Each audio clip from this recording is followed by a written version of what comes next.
Welcome to Democracy Now!, democracynow.org, The War and Peace Report. I'm Amy Goodman. More details are coming to light about President Trump's firing of FBI Director James Comey.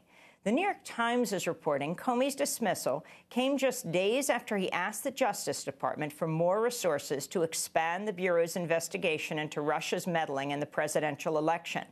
Comey made the appeal to Deputy Attorney General Rod Rosenstein, the same official who wrote the memo Trump later used to justify Comey's firing. Meanwhile, the Washington Post reports Rosenstein has threatened to resign after the White House cast him as the main instigator in the firing of Comey. The White House has given conflicting explanations as to why Comey was dismissed.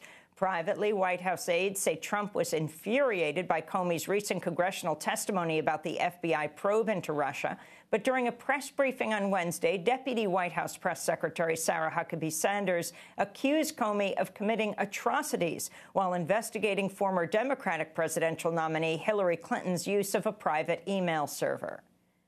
I think also having a letter like the one that he received and having that conversation that outlined the basic just atrocities in circumventing the chain of command in the Department of Justice.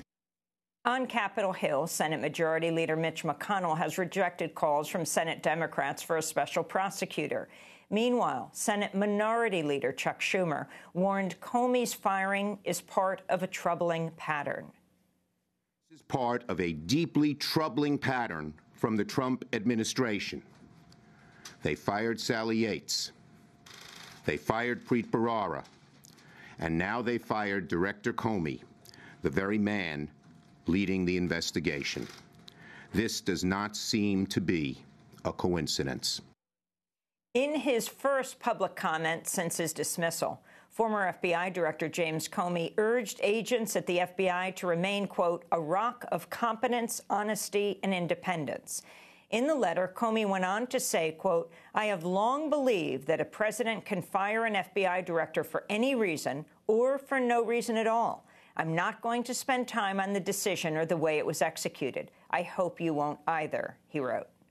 Meanwhile, the Senate Intelligence Committee has issued a subpoena to Donald Trump's former National Security Advisor, General Mike Flynn, for documents regarding his interactions with Russian officials, including Russia's ambassador to the U.S., Sergei Kislyak.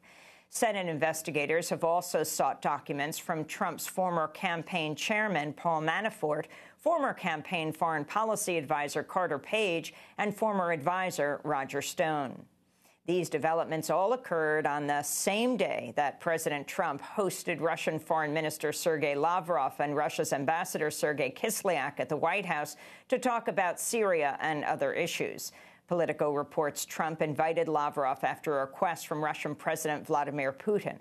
A White House spokesman said, quote, he chose to receive him because Putin asked him to. Putin did specifically ask on the call when they last talked. The White House faced some criticism for allowing the Russian state media agency TASS inside the White House to take photographs while barring all U.S. media. Trump also spent part of the day on Wednesday morning with Henry Kissinger, who served as President Richard Nixon's Secretary of State. Education Secretary Betsy DeVos was repeatedly booed and heckled Wednesday when she addressed graduating seniors at Bethune-Cookman University, a historically black college in Florida. Many students turned their backs on DeVos. Dr. Jackson, Board of Trustees, thank you so very, very much for this great honor and privilege. I am honored to become a Wildcat. And it's a real honor and privilege to be with you as we celebrate the Bethune-Cookman University class of 2017. As the booing of Education Secretary Betsy DeVos grew louder, school president Edison Jackson interrupted her commencement address to issue a warning to students. If this behavior continues, your degrees will be mailed to you. Despite the warning, many students kept booing with their backs turned to DeVos. More than 60,000 people had signed petitions opposing the selection of DeVos as commencement speaker at Bethune-Cookman University. DeVos was widely criticized in February when she said historically black colleges and universities are, quote, real pioneers when it comes to school choice.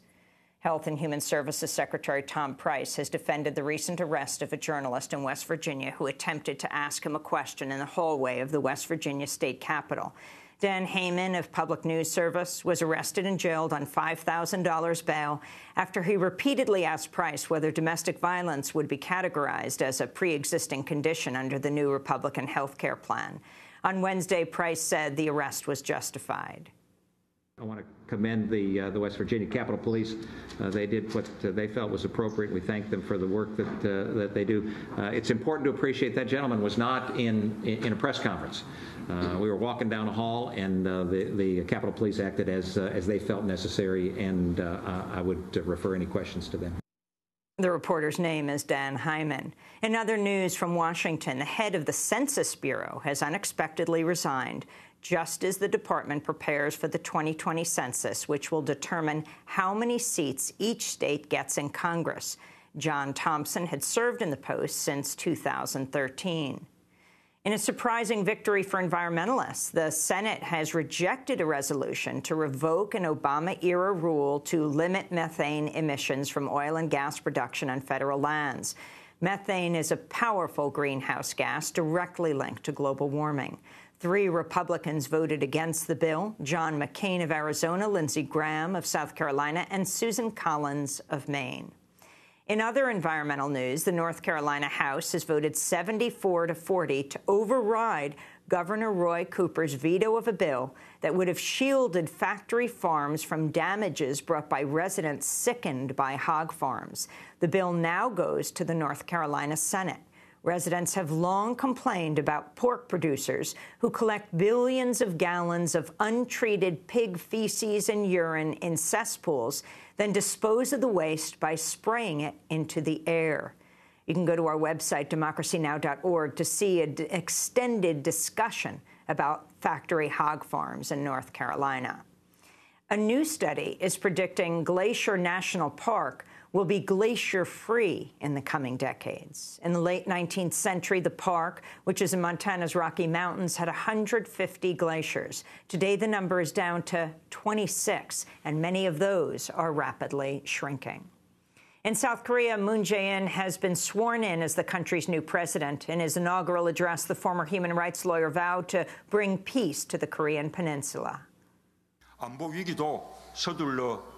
will urgently try to solve the security crisis. I'll be always on the move for peace in the Korean peninsula. If necessary, I will fly straight to Washington. I will go to Beijing and Tokyo, and if the conditions allow, to Pyongyang as well. The United Nations is reporting as many as 245 refugees died last weekend in a pair of shipwrecks off the coast of Libya. So far, more than 1,300 people have died this year trying to cross the Mediterranean from Libya. On Wednesday, the Libyan Coast Guard intercepted nearly 500 refugees packed onto a wooden boat and returned them to Tripoli. The refugees were attempting to reach a boat operated by the European NGO Sea-Watch. One of the refugees had fled the violence in Syria. I have been trying to migrate to Europe for the past 6 months to rejoin my children. I left the war in Syria and went to Jordan, where I did not benefit from anything, as it is still an Arab country. I went then to Lebanon, where I was not accepted. Egypt was the same, and Sudan was the same. I then went to Libya, which was also in a war similar to Syria's. I am now trying to go to Europe for my children, and because Europe respects human rights. Arabs do not have human rights. They have no more humanity. Meanwhile, in news from Syria, the Syrian Observatory for Human Rights is reporting U.S.-led airstrikes have killed at least 11 people, including 4 children in a village north of the Syrian city of Raqqa. In New York, hundreds of students and faculty at Stony Brook University on Long Island held sit-ins and demonstrations Wednesday to protest the proposed $1.5 million budget cuts to the humanities and language departments. The cuts would particularly affect the Hispanic languages and cultural studies. This is one of the students speaking at Wednesday's protest. My name is Gabriel Rudas. I'm a graduate student from the Hispanic Languages and Literature Department. We came here to protest against the irrational cuts Professor Sasha Kopp is doing against our department. We stand for the high quality of the research and for diversity, and we think that these cuts are discriminatory measure taken against the Latino community. Mother's Day protests were held across Mexico Wednesday. Mothers held up portraits of their missing children and demanded the government do more to find their sons and daughters. Amnesty International estimates more than 27,000 people have disappeared or gone missing in Mexico in recent years. Marchers included Delia Garcia, whose son was kidnapped more than 7 years ago. Tell us where our children are. It's a feeling of desperation. With the passing of time, the pain is more unbearable. But here we are fighting. We will keep coming until we die.